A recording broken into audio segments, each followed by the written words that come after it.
أعوذ بالله من الشيطان الرجيم بسم الله الرحمن الرحيم يا أيها الذين آمنوا إذا نودي للصلاة من يوم الجمعة فاسعوا إلى ذكر الله وذروا البيع ذلكم خير لكم إن كنتم تعلمون فإذا قضيت الصلاة فانتشروا في الأرض وابتغوا من فضل الله واذكروا الله كثيرا لعلكم تفلحون وإذا رأوا تجارة أو لهوا انفضوا إليها وتركوك قائما قل ما عند الله خير من اللهو ومن التجارة والله خير الرازقين۔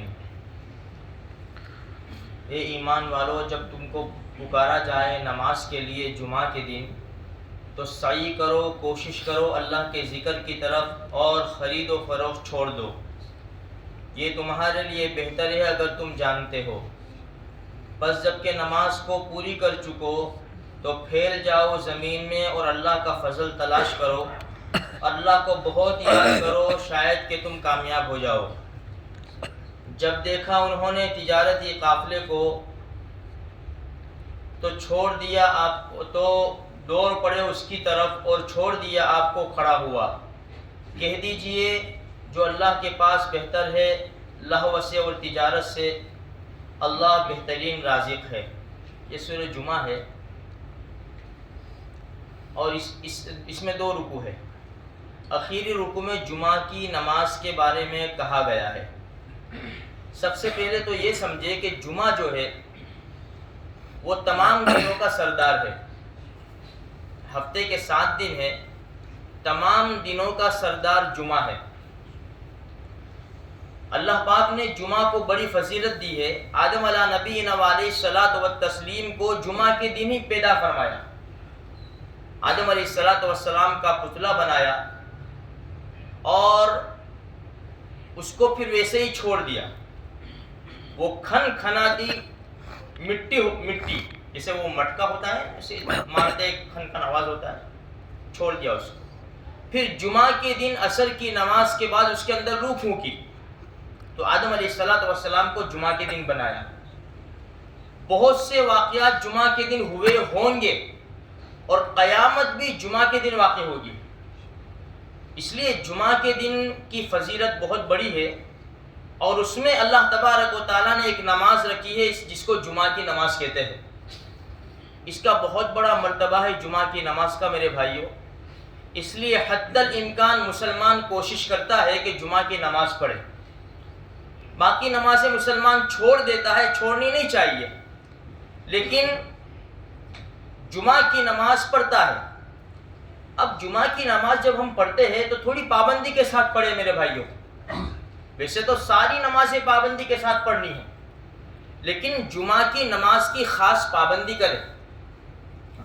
جمعہ کی نماز کا بہت بڑا مرتبہ ہے، اسی لیے قرآن کریم نے دیکھو کیا کہا، یا ایھا الذین آمنو، اے ایمان والو، ایمان والوں سے کہا، اے ایمان والو جب تم کو جمعہ کے دن نماز کے لیے بلایا جائے، فاسعوا الی ذکر اللہ، تو اللہ کے ذکر کی طرف دوڑ پڑو، وذروا البیع، اور بیچنا چھوڑ دو۔ یہاں بیچنا مراد ہے۔ انسان جب دکان بند کر دے گا، بیچنے کی چیزیں بند کر دے گا تو خریدار آٹومیٹک بند ہو جائیں گے۔ دوسری وجہ یہ ہے کہ یہاں صرف بیچنا بند کرو، کیوں کہا؟ اس لیے کہ دکانیں محدود ہوتی ہے اور جو کسٹمر ہوتے ہیں وہ لامحدود ہوتے ہیں۔ دکانوں کو بند کروانا آسان ہے بنسبت کسٹمر کے روکنے کے۔ بھئی جب دکانیں بند ہو جائے گی، مارکیٹ بند ہو جائے گا، ظاہری بات ہے کہ پھر کسٹمر نہیں آئیں گے، گاہک نہیں آئیں گے، رک جائیں گے۔ لیکن میرے بھائیوں ہمارے یہاں بالکل الٹا ہوتا ہے۔ دیکھو قرآن کریم نے جو کہا نا کہ وذروا البیع، بیع کو بند کر دو، بیچنا بند کر دو، لیکن ہم کیا کرتے ہیں کہ تھوڑا سا پروگرام ہم بدل ڈالتے ہیں۔ ہم یہ کرتے ہیں، ہمیں حکم تو کیا ہے کہ بالکل بند کر دو بس خلاص، لیکن ہماری چالاکی اور ہوشیاری بہت زیادہ ہے۔ اللہ پاک ہم کو صحیح سمجھ عطا فرماوے۔ تھوڑے سے نفع کے لیے ہم بہت بڑا دین کا نقصان کرتے ہیں، بہت بڑا نقصان کرتے ہیں دین کا۔ تفسیر میں لکھا ہے کہ یہ نفع جو تم دین کا نقصان کرتے ہیں نا، جس نفع کے لیے، وہ نفع فانی ہے، وہ ختم ہو جائے گا، لیکن جو نقصان کر رہے دین کا، وہ دین تو باقی رہنے والا ہے، تو تم ختم ہونے والی کے لیے باقی رہنے والے کا نقصان کر رہے ہیں۔ یہ دین باقی رہے گا، دین جو کمائیں گے وہ آخرت میں بھی کام آئے گا، لیکن ہم کیا کرتے ہیں کہ دنیا کے نفع کے لیے دین کا نقصان کر دیتے ہیں۔ دیکھو بازار میں چلے جاؤ، دکانیں ہماری جو 10 بجے 11 بجے کھلتی ہے روزانہ، جمعہ کے دن بھی کھلتی ہے، لیکن جمعہ کی نماز کے لیے ہماری دکانیں بند نہیں ہوتی۔ یہ جمعہ کا دن اتنا بڑا مبارک ہے اور جمعہ کی نماز اتنی زیادہ برکت والی ہے میرے بھائیوں کہ مسلمان کو اس میں شروع سے ہی شرکت کرنی چاہیے، جسے قرآن کہتا ہے جب اذان ہو نماز کے لیے بلایا جائے تو صحیح کرو، کوشش کرو جمعہ کی نماز کے لیے، اور بیچنا چھوڑ دو۔ لیکن ہم کیا کرتے ہیں کہ ایک کام کر، جا تو کونا 1 والی میں چلا جا، تو 1 والی میں چلا جا، کہ تو میں 2 والی میں جاؤں گا۔ اب یہ بیچارہ آتا ہے 1 والی میں آتا ہے، جیسے سلام پھیرا نا ایسے بھاگے گا۔ یہ سنت کیا وہ تو جانتا ہی نہیں ہے، بلکہ اس کو دعا کی بھی ضرورت نہیں ہے۔ اس کی 2 وجہ ہے، ایک تو بس وہ چلے جانا جمعہ کی نماز ختم کر کے، دوسری وجہ کہ بوس کو جانا ہے نا 2 والی میں، 1:30 تو یہاں بچ گیا، اب میں دکان پہ جاؤں گا، ٹرافک ہے، اس میں 10 منٹ لگ جائے گی، اب جلدی بھاگوں گا، پھر اس کے بعد بوس نکلیں گے، ان کو 10 منٹ لگے گی۔ ستیہ ناس ہو جاتا ہے ہماری جمعہ کا، ستیہ ناس۔ ہم جو ایک آدمی جمعہ کی نماز پڑھ کے جب آتا ہے نا دکان پہ اور دوسرا جاتا ہے نا، تو ایسے وقت میں لوگ مسجد میں پہنچتے ہیں کہ جمعہ کی رکعت جاتی ہے، خطبہ تو دور کی بات ہے، جمعہ کی رکعت چلی جاتی ہے۔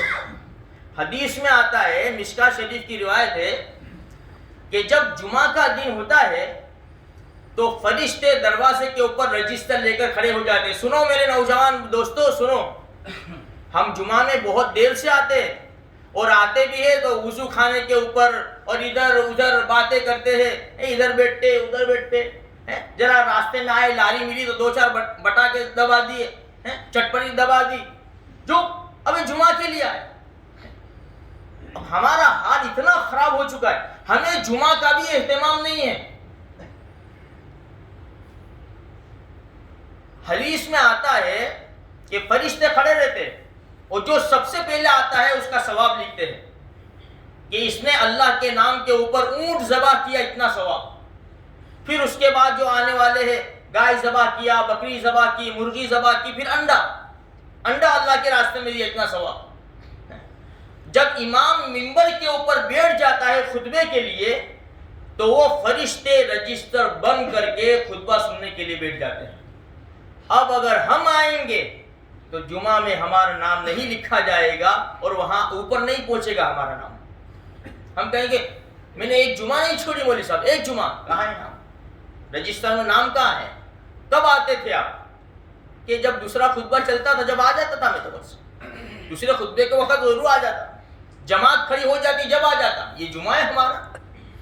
یہ جمعہ نہیں ہے ہمارا، تو رجسٹر میں نام بھی نہیں لکھا گیا۔ آخری درجہ جمعہ میں آنے کا آخری درجہ یہ ہے کہ امام منبر پر بیٹھے اس سے پہلے مسجد میں آ جاؤ، یہ آخری درجہ۔ اس لیے ہمیں اہتمام کرنا چاہیے میرے بھائیوں، دنیا کے نفع کے لیے دین کا کتنا بڑا ہم نقصان کرتے ہیں۔ پورے بازار کھلے ہوئے ہیں، پورے بازار، یہی برسوں سے یہی ترتیب چلتی ہے، اور 2 رکعت نماز پڑھ کے ہم بھاگ جاتے ہیں برسوں سے، اور پیشانی کے اوپر بل بھی نہیں آتا، اور کبھی سوچا بھی نہیں کہ صرف میں جمعہ کی 2 رکعت نماز پڑھتا ہوں اور کب جاتا ہوں کب آتا ہوں، کبھی نہیں سوچا، بس ایک بوجھ اتر گیا، جمعہ کی نماز ہو گئی، اب آئندہ جمعہ کو اب جائیں گے مسجد میں۔ یہ مسلمانوں کا حال ہے، جمعہ تو جمعہ، جمعہ تو جمعہ۔ میرے بھائیوں بہت بڑا نقصان ہوگا، بہت بڑا نقصان۔ یہ آج جو حالات میں چل رہے ہیں نا، ہمیں جو شریعت کے قانون کی پرواہ نہیں ہے نا، اس کی پاداش ہے۔ ہمیں کیا فکر ہے؟ ایک کل جمعہ آنے والی، اس لیے میں نے یہ آیت کو پڑھا۔ اس لیے کوشش کرے، پوری کوشش کرے، جس مسجد میں بھی ہم نماز پڑھنے جائے اذان ہوتے ہی چلے جائے، اور کم سے کم درجہ امام کے منبر پر بیٹھنے سے پہلا حاضر ہو جائے اور خطبہ سنیں۔ عربی ہے، ہمیں سمجھ میں آوے کہ نہ آوے۔ ہم اتحیات میں جس طرح بیٹھتے ہیں، اگر پیروں میں تکلیف نہیں ہے، بڑھاپا نہیں ہے، کمزوری نہیں ہے، بیٹھ سکتے ہیں۔ اتحیات میں جس طرح بیٹھتے ہیں اس طرح بیٹھے اور خطبہ سنیں۔ خطبے کے درمیان اگر کوئی کچھ کرتا ہو تو اس کو منع کرنا بھی جائز نہیں ہے۔ اتنا بڑا اہتمام ہے، لیکن ہم تو باتیں کرتے ہیں، ہم وضو خانے کے اوپر ہیں، ہم مستی کرتے ہیں، ہم فون میں بیزی ہیں مسجد کے اندر، تو جمعہ کا تو اہتمام نہیں رہا۔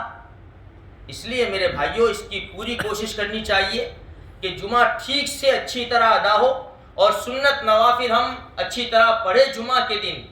تو قرآن کہتا ہے فَسَعُوا إِلَىٰ ذِكْرِ اللَّهِ وَذَرُوا الْبَيْعَ، صحیح کرو، کوشش کرو اللہ کے ذکر کی طرف، اور بیچنا چھوڑ دو۔ جب بیچنا چھوڑ دیں گے تو خریدنا آٹومیٹک بند ہو جائے گا۔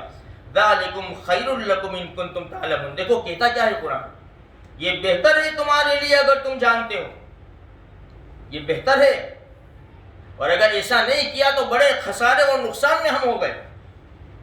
پھر آگے قرآن کہتا ہے کہ دیکھو روکا نہیں ہمیں، فَإِذَا قُضِيَتِ الصَّلَاةُ فَانتَشِرُوا فِي الْأَرْضِ، جب نماز کو پوری کر چکو، ختم کر چکو، جاؤ، اب زمین میں کون روکتا ہے تم کو؟ وَابْتَغُوا مِن فَضْلِ اللَّهِ، اللہ کا فضل تلاش کرو، روزی تلاش کرو۔ روزی کمانا بھی فرض ہے، یہ بات بھی حدیث میں آتی ہے کہ روزی کمانا فرض ہے، لیکن یہ فرضوں کے بعد یہ جتنے بھی فرض ہے بھائی، سب سے پہلے نماز فرض ہے، پہلے یہ فرض، کسب الحلال فریضۃ بعد الفرائض او کما قال، کہ حلال روزی طلب کرنا فرض ہے دوسرے فرضوں کے بعد۔ اب ہم تو یہ سارے فرض قربان کر دیتے کہ اگر میں نماز کے لیے گیا تو میرا کسٹمر پڑوس میں چلا جائے گا، جب ایک مرتبہ پڑوس میں گیا تو واپس لوٹ کر میرے پاس نہیں آئے گا، پھر وہ یہ ڈر ہے، ڈر۔ اسی لیے آگے کہا ہے اللہ پاک نے کہ روزی دینے والے تو ہم ہیں۔ ہاں، اللہ پاک نے کہا ہے آگے وَابْتَغُوا مِن فَضْلِ اللَّهِ وَاذْكُرُوا اللَّهَ كَثِيرًا لَعَلَّكُمْ تُفْلِحُونَ، اللہ کو بہت یاد کرو، تم کامیاب ہو جاؤ گے۔ چلتے پھرتے اٹھتے بیٹھتے کام کاج کرتے ہوئے اللہ کا ذکر کرتے رہو، اللہ کو یاد کرتے رہو، تم کامیاب ہو جاؤ گے۔ اب آخری جو آیت ہے اس میں خاص قصے کی طرف اشارہ ہے۔ پہلے ہمارے نبی صلی اللہ علیہ وسلم کے زمانے میں ہی پہلے جمعہ کی نماز عید کی طرح ہوتی تھی کہ پہلے نماز ہو جاتی تھی، اس کے بعد خطبہ ہوتا تھا۔ اللہ کے رسول صلی اللہ علیہ وسلم نے نماز ختم کی اور خطبہ دے رہے تھے ممبر کے اوپر کہ اچانک ایک تجارتی قافلہ آ گیا، کچھ سامان بیچنے کے لیے آ گیا، اور انہوں نے آ کر ڈھول بجایا۔ ان کی نشانی تھی یہ، جیسے آج کل لاری والے وغیرہ جب آتے ہیں جو کچھ بھی سب بولتے ہیں، اسی طرح وہ قافلے والوں کی نشانی تھی، انہوں نے ڈھول بجایا۔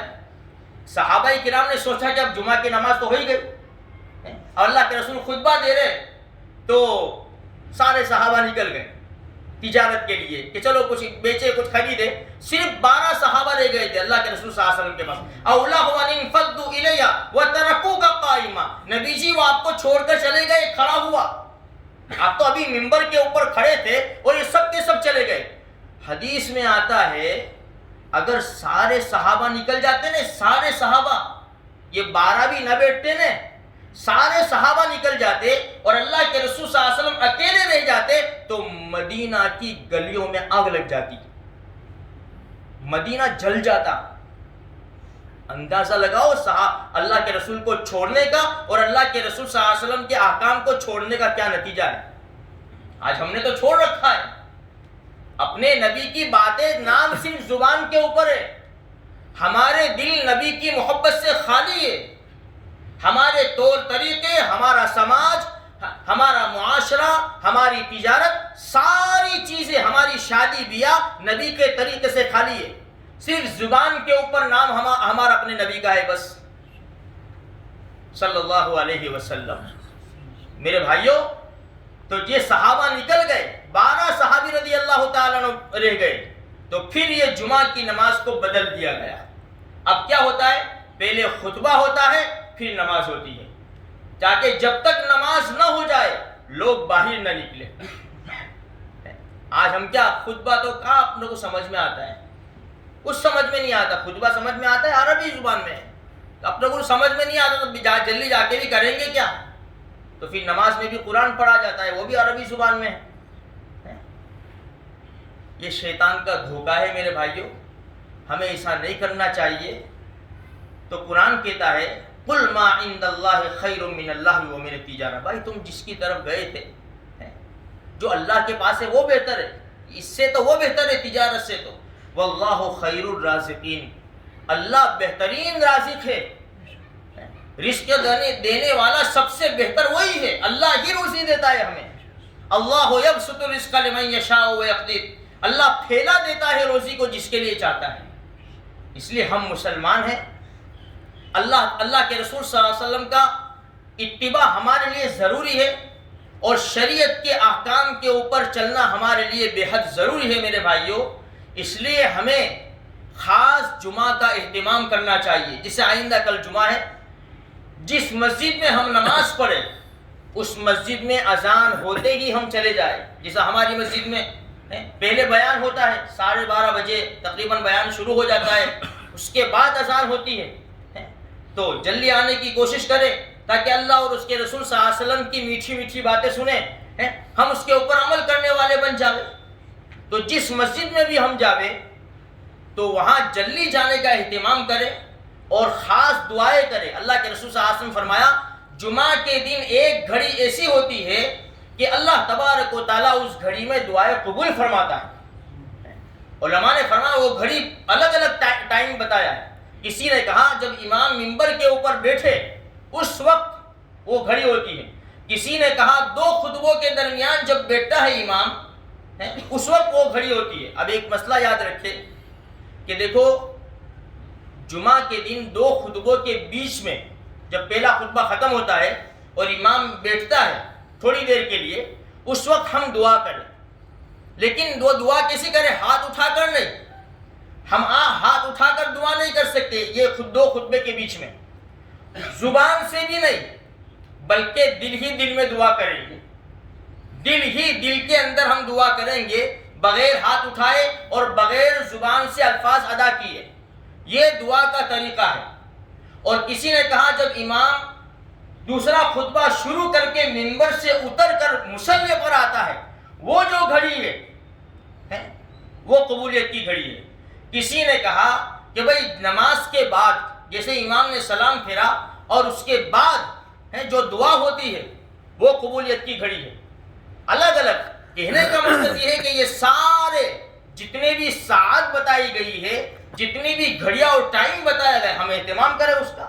کسی نے کہا مغرب سے پہلے عصر کے بعد، مغرب سے پہلے یہ قبولیت کی گھڑی ہے۔ اس لیے ہمیں چاہیے یہ پورے ٹائم کا ہم اہتمام کریں، بلکہ پورے دن کا اہتمام کریں۔ یہ سورہ لقمان میں جو لقمان علیہ السلام نے اپنے بیٹے کو نصیحت کی، اس میں ایک بات یاد رکھے، انہوں نے بڑی عجیب بات کہی اپنے بیٹے سے، بیٹا ہر دم ہر وقت اللہ کو یاد کر، استغفار کر، اللہ سے معافی مانگ، پتہ نہیں کون سی گھڑی ایسی ہو قبولیت کی کہ تو استغفار کرے اور قبولیت کی گھڑی آ جاوے، تیرا استغفار اور قبولیت کی گھڑی مل جاوے، بس وہ قبول ہے، تیرا بیڑا پار ہو جائے گا۔ اس لیے ہمیشہ ہمیں یاد رکھنا چاہیے۔ اب دوسری ایک بات یاد رکھے، جمعہ کے دن یہاں اسی مسجد کے اندر مغرب کے بعد جمعرات کے دن ایک عمل بتایا جاتا ہے سورہ کہف کا، کہ بھائی سورہ کہف دیکھو فتنوں کا دور ہے، فتنوں کا یہ فتنے ہیں، یہ جتنی بھی بیماریاں ہیں، مہنگائی ہے، یہ فتنے ہیں۔ اور ایک بات یاد رکھو، ابھی کے دور میں ہم مسلمانوں کے ایمان کو بھی چھینا جاتا ہے اور ہمارے جسموں کو بھی چھینا جاتا ہے، یہ بات یاد رکھو۔ دشمن ہماری جان کا بھی بھوکا ہے اور ہمارے ایمان کا بھی بھوکا ہے۔ نبی کریم صلی اللہ علیہ وسلم کا فرمان ہے کہ جس نے جمعہ کے دن سورہ کہف پڑھی اس ہفتے میں اگر دجال نکل جاوے تو اللہ اس کے فتنے سے بھی حفاظت کرے گا. اور دنیا میں سب سے بڑا فتنہ دجال کا فتنہ ہے. اب یہ چھوٹے چھوٹے فتنوں سے ہم کتنے ڈر گئے. ہر انسان گھبرایا ہوا ہے. اب اتنا بڑا فتنہ دجال کا، وہ کیسا فتنہ ہوگا؟ جب اتنے بڑے فتنے سے حفاظت کے لیے ہمارے نبی نے آدھا پارہ بتایا ہے. سورہ کہف 15ویں پارے میں ہے. 15 سے 20 منٹ 25 منٹ لگے گی بس صرف. وہ پڑھنے سے کیا ہوگا؟ اللہ ہر فتنے سے، جب بڑے فتنے سے حفاظت کرے گا تو چھوٹے فتنوں سے تو بدرجہ اولا حفاظت ہوگی. تو تھوڑا سا ٹائم نکال کر اپنی ذمہ داری سمجھ کر سورہ کہف پڑھے میرے بھائیوں. بہت بڑا فائدہ ہے، ہر جمعہ کو پڑھے. دوسرے نمبر کے اوپر سورہ دخان ہے، 25ویں پارے میں ہے، صرف 3 رکوع ہے. نبی کریم صلی اللہ علیہ وسلم کا پاک ارشاد ہے جس نے سورہ دخان پڑھی جمعہ کے دن اللہ اس کے لیے جنت میں محل بنائے گا. اور تیسری بات ہے درود شریف. درود شریف کا خاص اہتمام کریں. درود شریف کے اتنے فائدے ہیں. سب سے بڑا فائدہ یہ ہے، نبی کریم صلی اللہ علیہ وسلم کا پاک ارشاد ہے جو جتنا زیادہ درود شریف پڑھے گا کل قیامت کے میدان میں اتنا ہی میرے قریب ہوگا. کون سا مسلمان نہیں چاہتا کہ ہم نبی صلی اللہ علیہ وسلم کے قریب ہو جائیں؟ کون سا مسلمان نہیں چاہتا؟ اس لیے میرے بھائیوں، کہنے کا مقصد یہ ہے درود شریف کا خاص اہتمام کریں. اور اللہ کے رسول صلی اللہ علیہ وسلم کی جو سنتیں ہیں، پیاری پیاری سنتیں ہیں، اس کا بھی اہتمام کرے. جمعہ کا بھی اہتمام کرے. اور جمعہ کے نماز کے بعد کی جو سنتیں ہیں اس کا بھی خاص اہتمام کرے. اللہ تبارک و تعالیٰ کہیں سنی باتوں کے اوپر ہمیں عمل کرنے کی توفیق عطا فرمائے. بسم اللہ الرحمن الرحیم. سبحانک اللہم و بحمدک و تبارک اسمک وتعالی جدک ولا الہ غیرک. اللہ سب گناہوں کو معاف فرما، آئندہ گناہوں سے حفاظت فرما. رحم کا، کرم کا، عافیت کا، سہولت کا، آسانی کا، فضل کا معاملہ فرما. اے اللہ ہماری ایمان کی، مکان کی، سامان کی، عزت کی، آبرو کی، جان کی، مال کی، اہل کی، اولاد کی حفاظت فرما. ہمارے باپ داداؤں کی مغفرت فرما. اس مجمع کی مغفرت فرما. ہماری اولاد کو نیک بنا، کی خندق بنا. بیماری کو دور فرما. ہر قسم کی بیماری پریشانی سے اللہ حفاظت فرما. بیماروں کو شفاء کاملہ عاجلہ دائمہ نصیب فرما. مرحومین کی مغفرت فرما. ہماری ٹوٹی پھوٹی عبادتوں کو قبول فرما. جزا اللہ عنا محمد اما ہو اہلہ صلی اللہ علیہ وسلم.